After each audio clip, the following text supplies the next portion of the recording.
Macam mana kita nak check thermal fuse kipas ni, dia putus ke tak putus. Ni coil dia. Ini yang saya dah buka lah semua, kita dah gelaikan. Jadi nampak tak ni, yang macam botol ni, ini thermal fuse lah. Ada orang ingat ni perintah, ini bukan perintah lah, ini thermal fuse. Biasanya kalau kita tengok thermal fuse, biasanya macam gini, dia 4 segi, jenis kotak lah, 4 segi. Tapi yang ni jenis botol, fungsinya sama lah dengan yang 4 segi tadi. Jadi apa fungsi thermal fuse ni? Thermal fuse ni fungsinya untuk jaga coil ni daripada terbakar. Bila kita buka kipas, coil ni jadi panas. Bila panas, kalau lebih daripada had dia, maka thermal fuse ni akan putus. Bila dia putus, coil ni tak ada api. Bila tak ada api, dia akan sejuk lah. Bila sejuk, selamatlah coil ni daripada terbakar. Tapi kalau thermal fuse ni tak ada ke, kita bypass ke, kita buat terus, ataupun kita pasang dekat luar casing kipas, luar body kipas. Bila kipas ni pusing,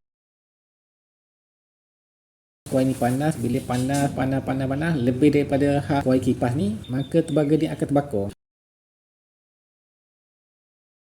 Kalau kita dah buka ni, lebih baiklah kita check dulu thermal fuse ni sama ada dia putus ke tak putus. Nak senang kita pakai ni lah, multimeter analog ni. Pasal senang kita nak tahu sama ada thermal fuse kita ni putus ke tak putus. Jadi cara macam mana kita nak check ni, kita kena pull lah selector dia ni dekat continuity. Continuity yang ni lah, yang ada kali 1K, kali 10, kali 1 ni. Lepas tu kita kena ambil wayar dia ni dan kita cantumkan dua ni. Tujuannya kita nak tahu sama ada meter ni hidup ke tak hidup sebelum kita nak check. Letak macam ni, okay, naik, nampak tak ni? Kalau naik gini, bermaksud eloklah meter kita ni.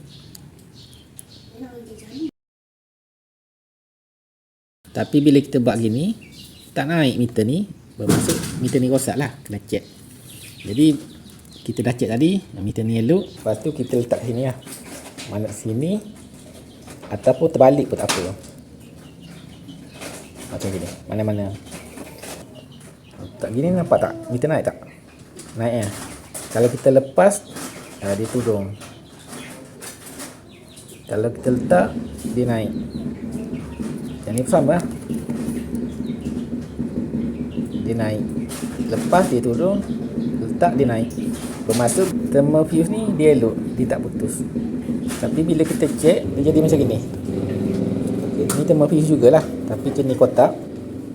Letak macam ni dan kita kena buat gini. Naik tak? Tak naik ya.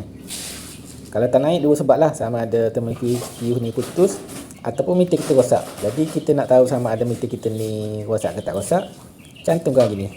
Bila cantum, jarum naik, bermaksud meter kita ni elok lah, tak rosak. Lepas dia turun. Okay. Lepas tu kita buat macam ni lah. Test sekali lagi. Kalau tak naik juga, bermaksud thermal fuse ni dia putus. Macam gitulah caranya macam mana kita nak check thermal fuse ni dia putus ke dia tak putus.